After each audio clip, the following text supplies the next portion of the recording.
Assalamualaikum warahmatullahi wabarakatuh. Halo semuanya, pada video kali ini saya akan jelaskan mengenai studi kasus program yang sudah saya selesaikan. Kemudian di dalamnya akan saya jelaskan juga mengenai pseudocode, flowchart, lalu tipe data, variabel, array, dan lain-lain. Baik, langsung saja. Yang pertama di sini saya akan bacakan mengenai soal studi kasusnya. Studi kasus mengenai Pak Tono, di mana Pak Tono memiliki pekerjaan pemindahan barang kantor dari gedung A ke gedung B. Pak Tono memiliki fasilitas alat pembawa barang sebanyak 2 buah dengan spesifikasi yang berbeda. Pembawa pertama bisa membawa 2 barang besar sekaligus, tetapi pengoperasiannya sangat berat. Sedangkan pembawa kedua hanya bisa membawa 5 barang kecil sekaligus dan pengoperasiannya ringan. Pak Tono harus memindahkan 10 barang besar dan 15 barang kecil. Di sisi lain, pembawa kedua dapat membawa 1 barang besar dan pembawa pertama dapat membawa 6 barang kecil. Dalam satu waktu, Pak Tono hanya bisa mengoperasikan 1 pembawa, sehingga Pak Tono harus menghitung beban untuk memindahkan seluruh barang tersebut. Kita diminta Pak Tono membuat program untuk mencari kombinasi pekerjaan yang tidak banyak berulang dan membuang tenaga. Nah, jadi kesimpulan dari soal tadi yaitu di mana Pak Tono ini mempunyai 2 alat pemindah, di mana alat pertama itu bisa mengangkut 2 barang besar dan 6 barang kecil. Kemudian alat yang kedua dia bisa mengangkut 1 barang besar dan 5 barang kecil. Sementara itu Pak Tono harus memindahkan 10 barang besar dan juga 15 barang kecil. Nah, kalau kita hitung, jika Pak Tono ingin memindahkan barang besar menggunakan alat yang pertama, maka Pak Tono akan melakukan 5 kali pemindahan untuk semua barang besar.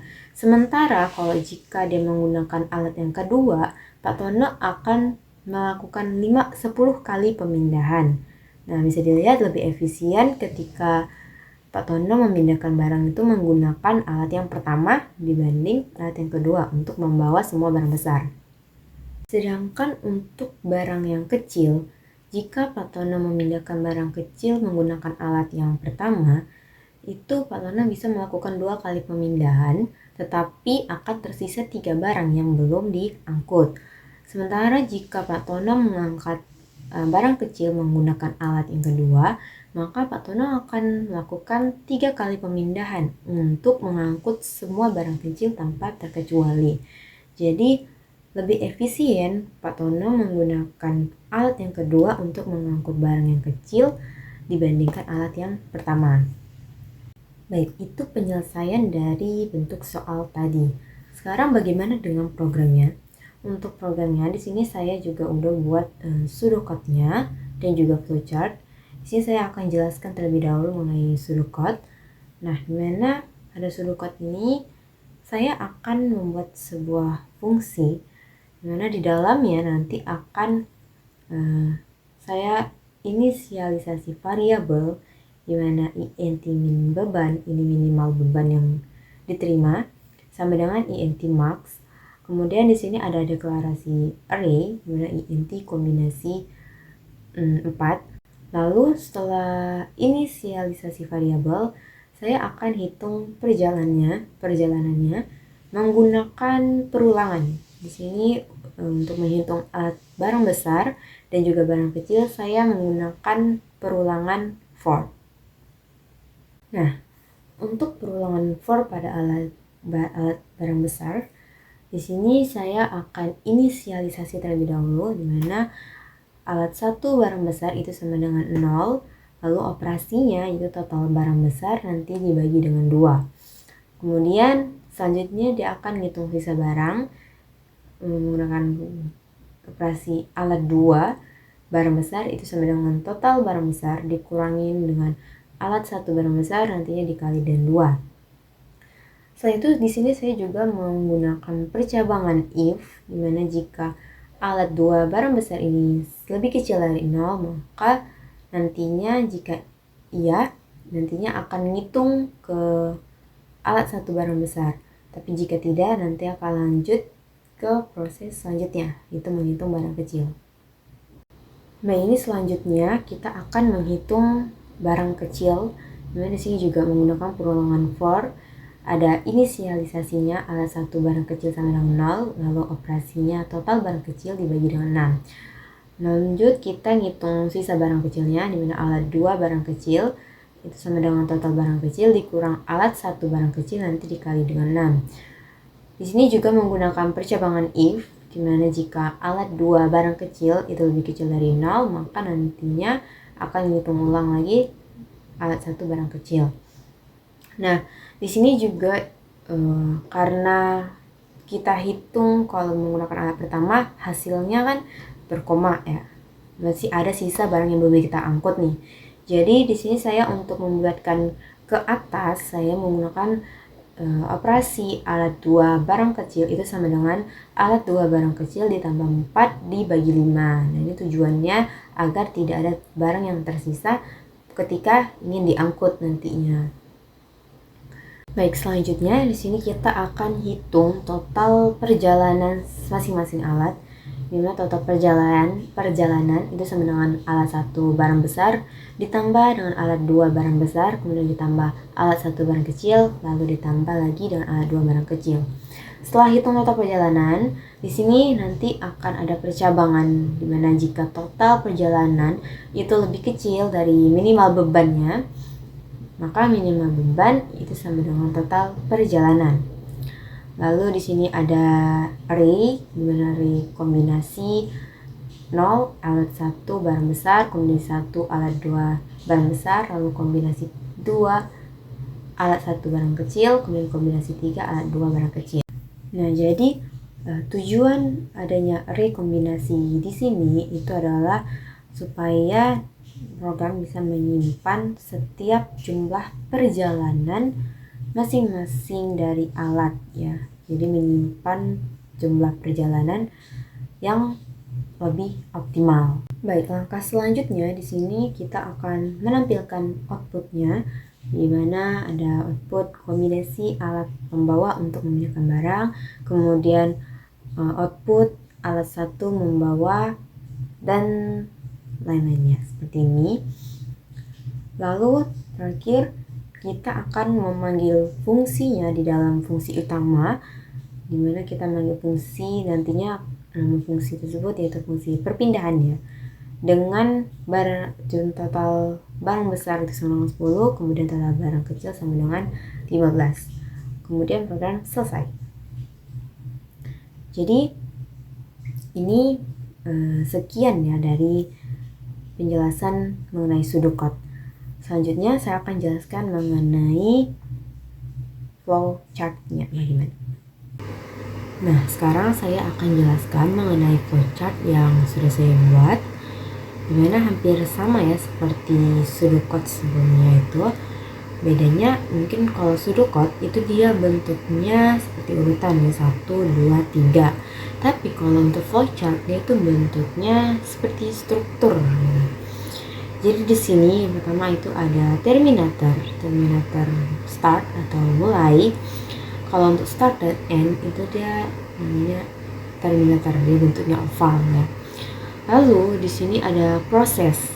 Nah, untuk bentuk persegi panjang ini adalah sebuah proses inisialisasi variabel int min beban sama int max, kemudian deklarasi array int kombinasi 4. Lalu di sini itu ada sebuah perulangan for looping ya untuk alat 1 barang besar itu sama dengan 0, kemudian prosesnya itu barang besar dibagi dengan 2. Nah, selanjutnya di sini ada hitung proses ya. Proses hitung alat kedua barang besar, barang besarnya dikurang dengan alat 1 barang besar dikali dengan 2. Selanjutnya di sini ada sebuah kondisi di mana jika alat 2 barang besar ini lebih kecil dari 0, maka nantinya dia akan menghitung alat pertama barang besar. Jadi dia akan ngulang ya ke atasnya. Baru selanjutnya dia akan menghitung barang kecil. Nah, di sini juga masih menggunakan perulangan ya, perulangan for alat 1 barang kecil sama dengan 0, kemudian prosesnya barang kecil dibagi dengan 6. Lalu selanjutnya akan menghitung proses menghitung alat 2 barang kecil dibagi 5 barang kecil dikurang alat 1 barang kecil dikali 6. Kemudian sama di sini juga ada sebuah kondisi di mana jika alat yang kedua barang kecil ini lebih kecil dari 0, maka nanti dia akan menghitung ulang ke alat 1 barang kecil. Nah, selanjutnya di sini tuh ada menghitung sisa barang dari alat kedua barang kecil ya, yaitu alat kedua barang kecil ditambah 4 dibagi 5. Ini proses hitung jika nantinya hasil perhitungan ini tuh terdapat sisa. Jadi proses ini kita gunakan untuk membulatkan ke atas. Lalu di sini selanjutnya ada proses hitung total perjalanan, di mana dia akan mentotalkan semua alat jumlah perjalanan setiap alat, ini alat 1 ditambah barang besar ditambah alat 2 barang besar ditambah alat 1 barang kecil ditambah alat 2 barang kecil. Kemudian di sini juga ada kondisi lagi di mana jika total perjalanan itu kecil dari minimal beban, maka nanti minimal beban ini sama dengan total perjalanan. Lalu jika iya, nantinya minimal beban ini akan diupdate, kemudian kombinasi pun akan disimpan. Lalu akan selanjutnya itu menghasilkan output, dimana outputnya itu kombinasi alat yang optimal apa, kemudian total perjalanannya berapa. Lalu selesai, program selesai. Baik, itu tadi penjelasan saya mengenai pseudocode dan juga flowchart program studi kasus yang ingin saya buat. Sebelum saya menjelaskan program studi kasus tersebut, di sini saya akan menjelaskan terlebih dahulu 6 jenis tipe data dan juga bagaimana contoh penggunaannya. Untuk jenis tipe data yang pertama yaitu integer atau INT. Nah, jenis tipe data ini itu menyimpan data dalam bentuk bilangan bulat tanpa ada bilangan desimal atau pecahan. Kemudian jenis tipe data integer ini itu bisa menyimpan memori sebanyak 4 byte atau 32 bit. Lalu bagaimana contoh penggunaannya? Misalkan di sini kita punya nilai 7 ya. Misalkan kita punya nilai 7. INT, kemudian di sini nama variabel nilai sama dengan 7. Kemudian kita ingin siap nilai adalah, nah kita panggil nilainya, lalu kita run, maka hasil outputnya nanti yang keluar adalah nilai adalah 7. Lalu bagaimana jika kita buat nilai di sini 7,5? Ya, kita buat 7,5. Kita run. Nah, hasil outputnya itu adalah nilai adalah 7, bukan 7,5. Kenapa? Karena tipe data ini tuh menyimpan nilai dalam bentuk bilangan bulat, bukan bilangan desimal. 7,5 itu kan bilangan desimal, jadi dia tidak kebaca. Dia hanya menyimpan untuk bilangan bulat, dimana di sini bilangan bulatnya 7, dia tidak bulatin ke atas. Selanjutnya untuk jenis tipe data yang kedua yaitu float. Beda dengan integer. Kalau integer tadi dia menyimpan data dalam bentuk bilangan bulat. Namun kalau untuk float ini dia itu menyimpan data dalam bentuk bilangan desimal atau bilangan pecahan. Misalkan di sini kita punya dua nilai yaitu nilai A dan nilai B, dimana nilai A itu 0,5, kemudian nilai B itu 3,5. Lalu kita cout hasil.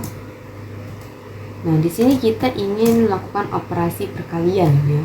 Perkalian A dikali B. Kemudian kita run. Maka hasil outputnya yaitu 1,75. Nah, jadi dia tidak dibulatin ke bawah ya, tapi kalau float ini dia akan dibulatin ke atas. Kalau integer tadi itu kalau misalkan kita berkoma seperti ini, nanti dia akan ngeluarin outputnya 1, bukan 1,75, karena dia dibulatin ke bawah. Sementara float dia akan dibulatkan ke atas. Oke. Selanjutnya untuk jenis tipe data yang ketiga itu tipe data char. Nah, tipe data ini tuh menyimpan data berupa satu huruf atau angka ataupun simbol, tanda baca ataupun spasi kosong. Jadi hanya satu, dimana ditandai dengan tanda petik satu. Misalkan di sini kita punya tipe data char, kemudian variabel huruf itu sama dengan huruf G. Huruf G. Kemudian kita cout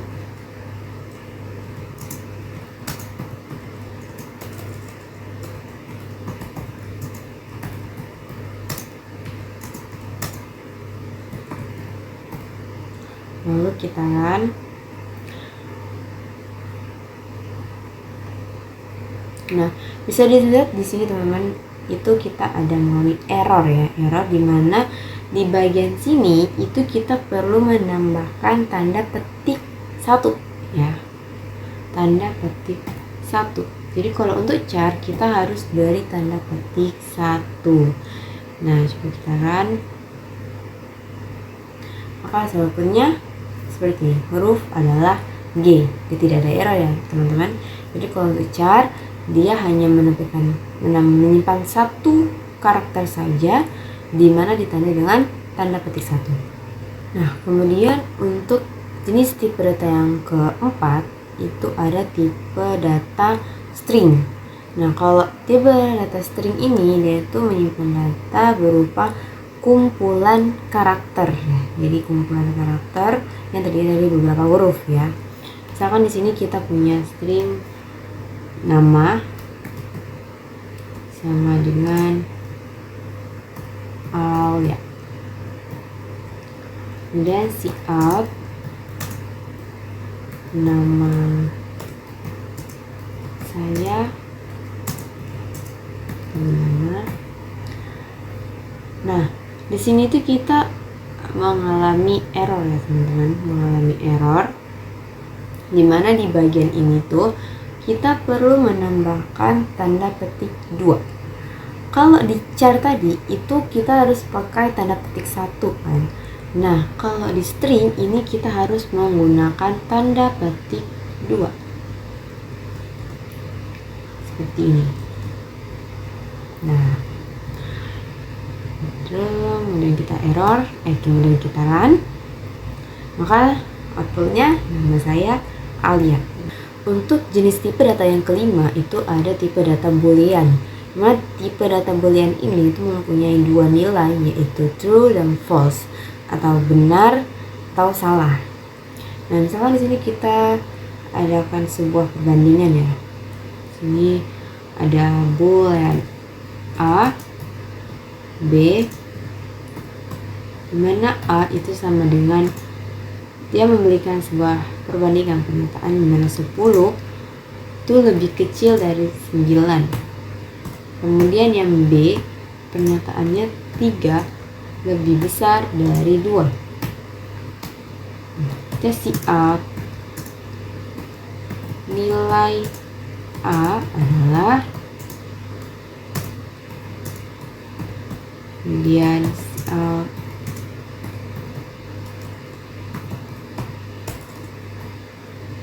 nilai B adalah, nah ini kita run. Di sini bisa dilihat nilai A adalah 0 dan nilai B itu adalah 1. Jadi kalau 0 ini itu artinya false ya, tapi kalau 1 itu artinya true, benar. Jadi kita lihat di sini A itu 10 lebih kecil daripada 9 ya. Pasti salah. 10 itu kan lebih besar dari 9 seharusnya. Makanya di sini dia 0. Sementara kalau 3 itu lebih besar dari 2. Nah, itu benar. 3 lebih besar dari 2, makanya di sini nilai B-nya 1. Untuk jenis tipe data yang terakhir yaitu tipe data array. Nah, tipe data ini dia menyimpan sejumlah data yang memiliki tipe data yang sama. Nah, array sendiri itu memiliki indeks atau jumlah elemen. Lalu terdapat juga data yang ingin disimpan. Nah, array sendiri itu dimulai hitungannya itu dari 0 ya. Dan di sini kita ada 5 data. Nah, itu dia hitungnya dari 0. Dari 0, 1, 2, 3, 4 gitu. Misalkan di sini kita mau manggil data yang ketiga ya. Maka di sini kita siap ini 2. Nah, kita ingin memanggil data yang keempat. Data yang ketiga ya, data yang ketiga buah 3. Nah, kalau kita hitung dari 1, mungkin yang keluar akan hasil outputnya itu nanas. Tapi kalau kita run, itu yang keluar hasil outputnya adalah buah mangga. Kenapa ya? Karena array itu ngitungnya dari 0. Jadi di sini 0, 1, 2, 3. Makanya di sini yang keluar mangga. Baik, itu tadi penjelasan saya secara ringkas mengenai 6 jenis tipe data dan bagaimana contoh penggunaannya. Nah, sekarang ini saya akan jelaskan mengenai program yang sudah saya buat sesuai dengan pseudocode dan juga flowchart yang telah dibuat sebelumnya. Jadi di sini saya sudah buat fungsi, yaitu fungsi perpindahan, di mana saya menggunakan fungsi void ya di dalamnya. Nah, perlu diketahui fungsi itu ada banyak ya teman-teman. Ada fungsi yang menggunakan tipe data, ada juga fungsi yang tidak menggunakan tipe data atau fungsi void ini. Nah, fungsi yang menggunakan tipe data itu ialah fungsi yang memiliki nilai kembalian. Sementara kalau untuk fungsi void sendiri itu dia tidak memiliki nilai kembalian. Lalu bagaimana contoh penggunaan fungsi yang menggunakan tipe data di dalamnya? Misalkan di sini kita ingin membuat sebuah fungsi penjumlahan di mana kita menggunakan tipe data int. Nah, untuk penulisan nama fungsi sendiri kita perlu dahului tipe datanya, kemudian nama variabelnya. Misalkan tadi kita menggunakan tipe data int, kemudian nama variabelnya tambah, lalu kita isi parameternya int a, int b. Lalu di sini kita isi kode yang akan kita eksekusi atau prosesnya, penjumlahan sama dengan a tambah b. Nah, misalnya kita lihat di sini itu ada error ya teman-teman. Nah, kita nggak perlu khawatir karena kita hanya perlu mendeklarasikan variabelnya biar tidak error. int penjumlahan. Nah, sudah tidak error ya teman-teman. Kemudian di sini karena kita menggunakan tipe data pada fungsi ini, berarti kita ingin mengembalikan sebuah nilai. Maka kita perlu membuat return di dalamnya. Return penjumlahan. Nah, selanjutnya di sini kita perlu memanggil fungsi tersebut di dalam fungsi utama. Jadi di sini kita ingin memanggil, misalkan kita buat siap hasil penjumlahan adalah, lalu di sini kita panggil fungsinya. Nah, di sini kita bisa langsung masukkan nilai berapa yang ingin kita tambahin. Misalkan di sini kita buat nilai 2 sama 3. Jadi nilai A-nya itu 2, nanti nilai B-nya itu 3 ya teman-teman. Kemudian return no. Sekarang kita run ya teman-teman. Kita run. Nah, maka hasil outputnya di sini hasil penjumlahan adalah 5 ya, 2 ditambah 3 5. Berhasil ya berarti. Tapi gimana kalau misalkan kita nggak buat return nih di dalamnya? Kita nggak mau buat return di dalamnya. Kemudian kita run. Nah, di sini terjadi error ya teman-teman. Nih, warning no return statement. Jadi nggak ada penyertaan return di fungsi ini karena ini fungsinya itu bukan void. Jadi kita perlu nambahin return di dalamnya. Gitu teman-teman. Nah, jadi seperti itu ya teman-teman. Untuk fungsi yang menggunakan tipe data, maka kita perlu menambahkan return di dalamnya. Namun bagaimana untuk fungsi void sendiri? Nah, kalau fungsi void itu kita tidak apa-apa untuk tidak menambahkan return di dalamnya. Karena fungsi void itu emang tidak ada nilai kembalian ya di dalamnya itu. Makanya kita nggak masalah kalau kita nggak buat return di dalam fungsi void. Jadi ada dua jenis nilai kembalian pada fungsi. Yang pertama itu ada return nilai sama return void. Baik, kembali lagi ke program studi kasusnya. Di sini setelah saya buat fungsi void, di sini saya lakukan inisialisasi variabel ya teman-teman. Dimana hal ini perlu dilakukan agar mencegah tidak adanya error, kemudian mudah dalam mengakses kode program. Selain itu, untuk penulisan nama variabel sendiri itu perlu diperhatikan ya, dimana kita tidak boleh membuat nama variabel itu didahului dengan simbol ataupun angka di depannya. Lalu nama variabel itu tuh bersifat case sensitif ya, dimana huruf besar dan juga huruf kecil itu harus diperhatikan dalam penulisan nama variabel. Lalu biasanya nama variabel itu didampingi dengan tipe data di depannya. Kemudian untuk variabel sendiri itu berbeda dengan konstanta ya teman-teman. Kalau variabel itu bisa dirubah-rubah ya nilainya selama eksekusi. Sementara konstanta itu nilainya konstan atau tetap, dimana kita nggak bisa merubah nilai tersebut. Misalkan di sini saya pernah buat program dimana saya menggunakan konstanta di dalamnya. Nah di sini ada cons itu konstanta, kemudian int lalu nama variabel kemudian nilai. Nah ini untuk penulisan konstanta ya, berbeda dengan nama variabel sebelumnya. Nah kalau variabel sendiri itu nilainya bisa berubah-ubah selama eksekusi. Baik, mungkin di sini saya akan jelaskan sedikit mengenai penggunaan konstanta ya teman-teman.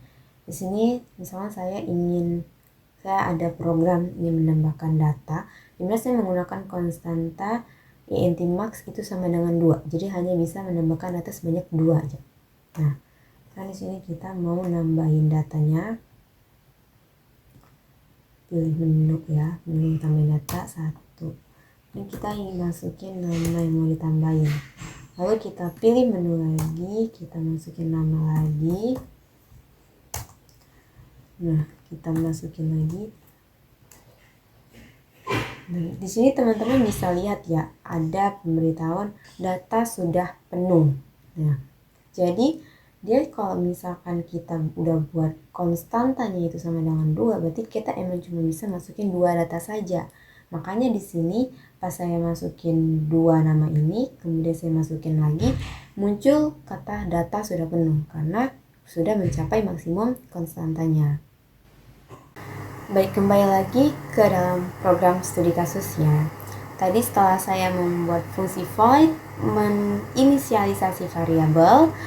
Nah, di sini saya juga mendeklarasikan sebuah array di dalamnya.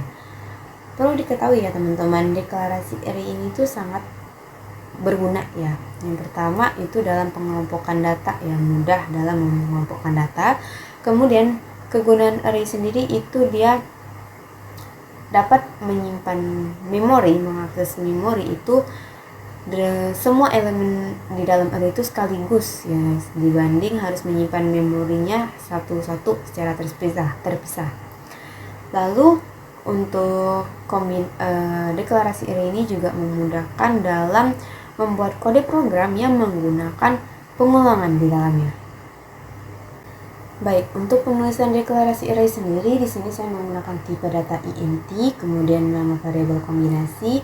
Lalu di sini ada indeks ya, indeks itu 4, ada 4 jumlah elemen data yang akan disimpan, di mana ada elemen alat 1 barang besar, kemudian alat 2 barang besar, alat 1 barang kecil, dan alat 2 barang kecil. Nah, perlu diingat kalau array itu dia ngitungnya dari 0 ya guys. Makanya di sini ada kombinasi 0 sama dengan alat 1 barang besar sampai kombinasi 3 alat 2 barang kecil.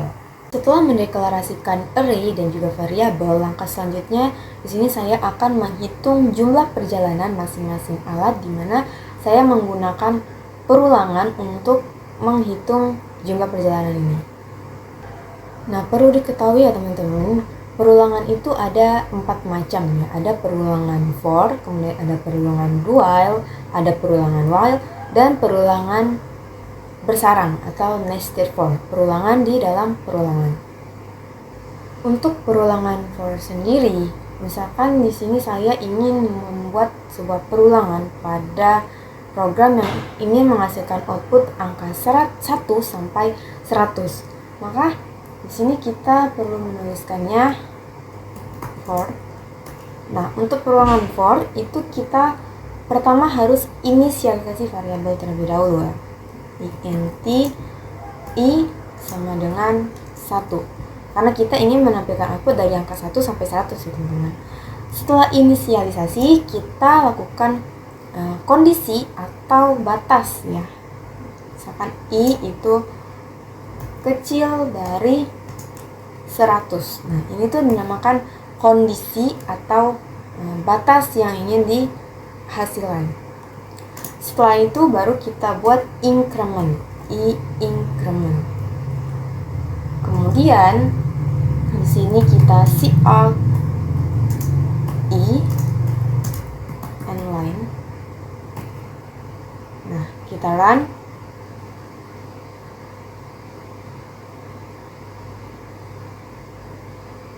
Seperti ini ya teman-teman. Hasilnya akan outputnya akan menghasilkan 1 sampai 100. Selanjutnya bagaimana untuk perulangan do while. Nah, kalau perulangan do while itu kita perlu lakukan inisialisasi terlebih dahulu, kemudian perulangannya. Jadi misal di sini kita membuat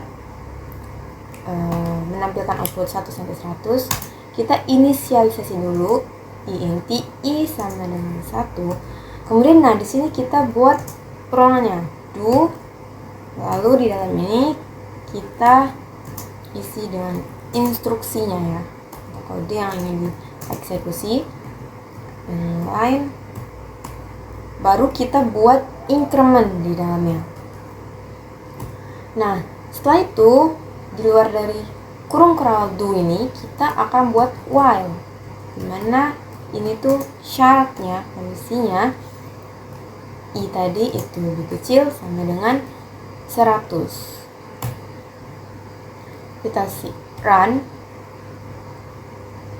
maka hasil outputnya akan menampilkan angka 1 sampai 100 seperti itu. Bagaimana untuk perulangan while sendiri? Nah, kalau perulangan while sama seperti do while tadi, kalau kita harus inisialisasinya di luar perulangan itu. Inisialisasi terlebih dahulu, int i sama dengan 1. Kemudian di sini kita buat perulangannya while kurung kerawal, while, kemudian kita isi dulu kondisinya.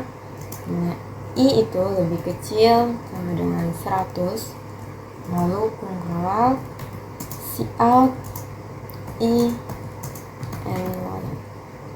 Kemudian kita buat increment di dalamnya. Nah, jadi kalau untuk while kita inisialisasi di luar perulangan ini, kemudian buat while lalu masukkan kondisinya.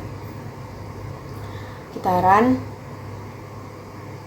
maka hasilnya akan mendapat angka 1 sampai 100. Selanjutnya itu terakhir perulangan nested for atau perulangan bersarang.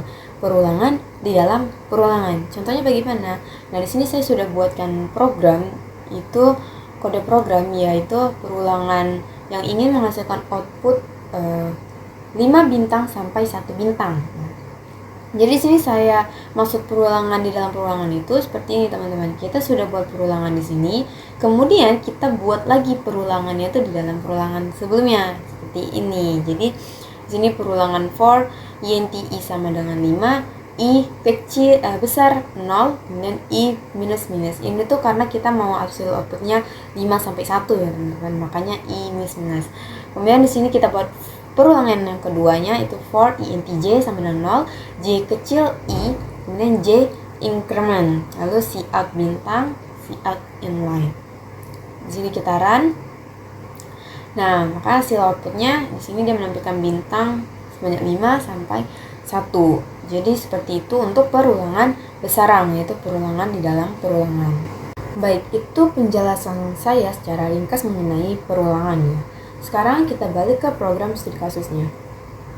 Jadi di sini kita akan menghitung jumlah perjalanan untuk alat yang pertama barang besar. Di sini saya menggunakan perulangan for, lalu ini inisialisasinya, kemudian di sini kondisinya, lalu di sini prosesnya teman-teman, dimana nantinya untuk menghitung jumlah perjalanan alat satu barang besar ini, total barang besar nanti dibagi dengan 2, karena satu barang besar itu hanya bisa mengangkut 2 barang besar sekaligus. Kemudian di sini ada increment. Lalu setelah menghitung alat yang pertama, kita akan hitung alat yang kedua untuk barang besar, dimana sama dengan barang besar itu dikurang dari alat satu barang besar, kemudian dikali dengan 2. Selanjutnya di sini terdapat percabangan if, dimana nantinya jika sisa barang besar ini atau untuk alat 2 barang besar ini kecil 0, maka nanti dia akan continue, akan lanjut ke proses menghitung barang kecil. Selanjutnya untuk perhitungan barang kecil sama seperti barang besar tadi ya. Di sini menggunakan perulangan for, lalu int alat pertama barang kecil itu sama dengan 0, lalu alat pertama barang kecil itu kecil dari barang kecil dibagi 6. Nah, ini sini prosesnya ya, proses hitungannya. Nanti total barang kecilnya itu dibagi 6 karena alat pertama barang kecil itu cuma bisa mengangkut 6 barang kecil sekaligus. Kemudian sini ada increment.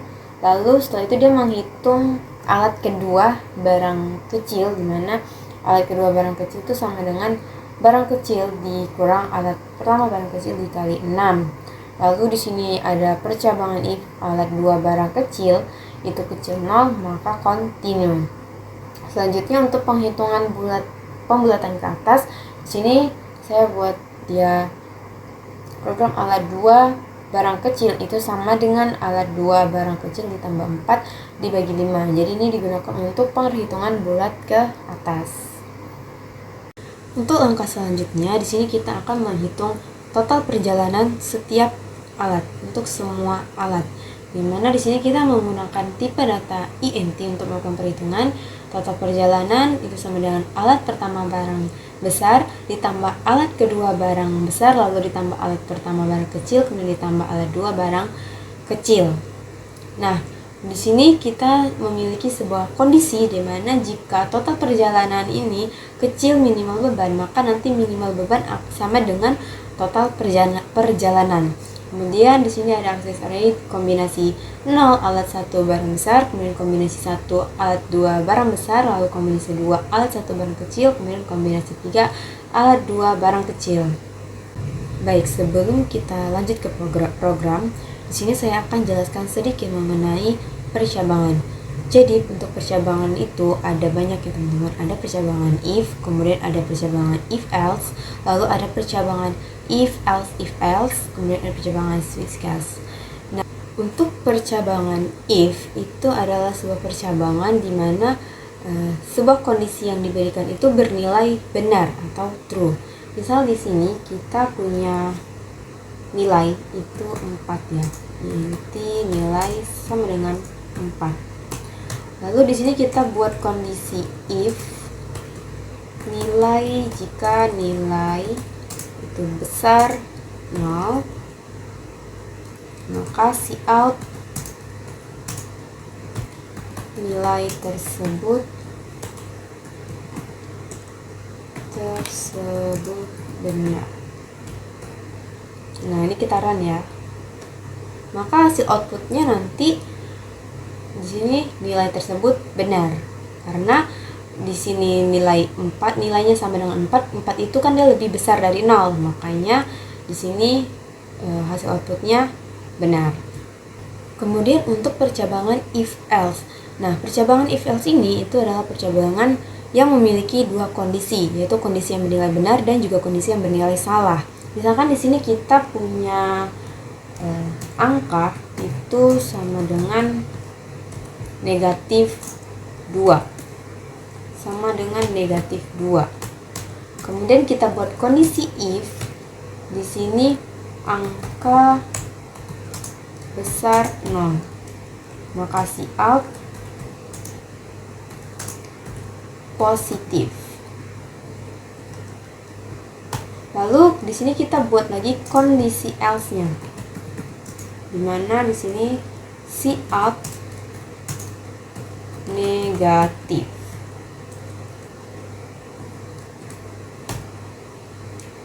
Nah, jadi kondisi if di sini itu adalah kondisi yang bernilai benar, kemudian kondisi else di sini itu kondisi yang bernilai salah. Sekarang kita coba run. Nah, di sini hasil outputnya itu adalah negatif ya. Jadi dia di sini membaca kondisi yang salah, kondisi else. Nah, kenapa? Karena kita di sini deklarasikan angka itu sama dengan negatif 2, di mana negatif 2 itu kan tidak besar dari 0 ya, berarti salah, makanya hasil outputnya negatif. Sementara jika kita buat di sini angkanya 5, maka kita kemudian kita run. Nah, hasil outputnya yaitu positif karena 5 itu besar dari 0, jadi berarti kondisinya benar. Selanjutnya untuk percabangan if else. Nah, pada percabangan if else ini itu adalah percabangan yang digunakan jika terdapat beberapa kondisi.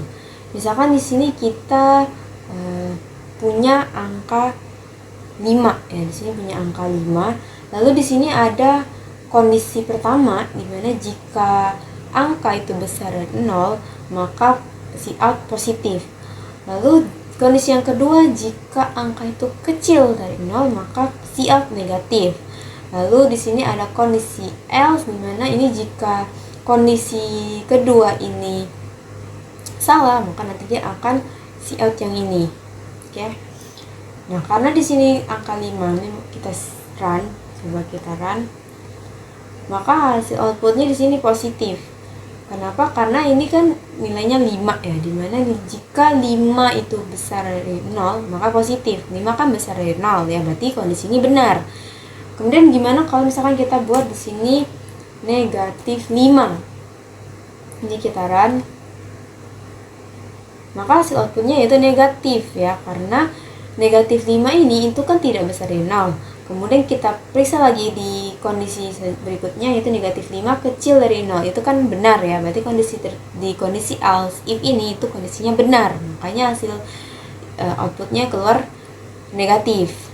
Kemudian jika kita buat di sini nilainya 0, maka hasil runnya nanti angka ini adalah 0 karena dia untuk kedua kondisi ini tuh sama-sama bernilai salah ya. Jadi 0 ini tidak tahu angka positif ataupun negatif gitu.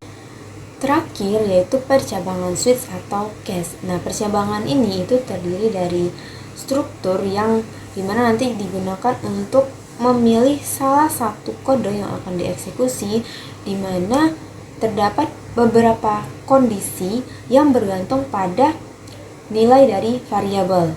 Misalkan di sini saya udah ada programnya, program switch case.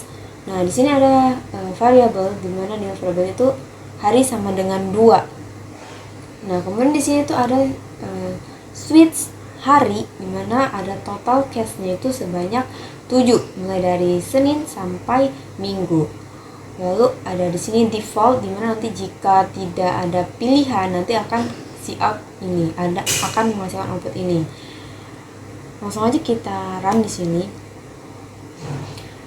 Hasil outputnya di sini hari ini adalah Selasa, maka dia kondisi yang dibaca itu yang ini guys.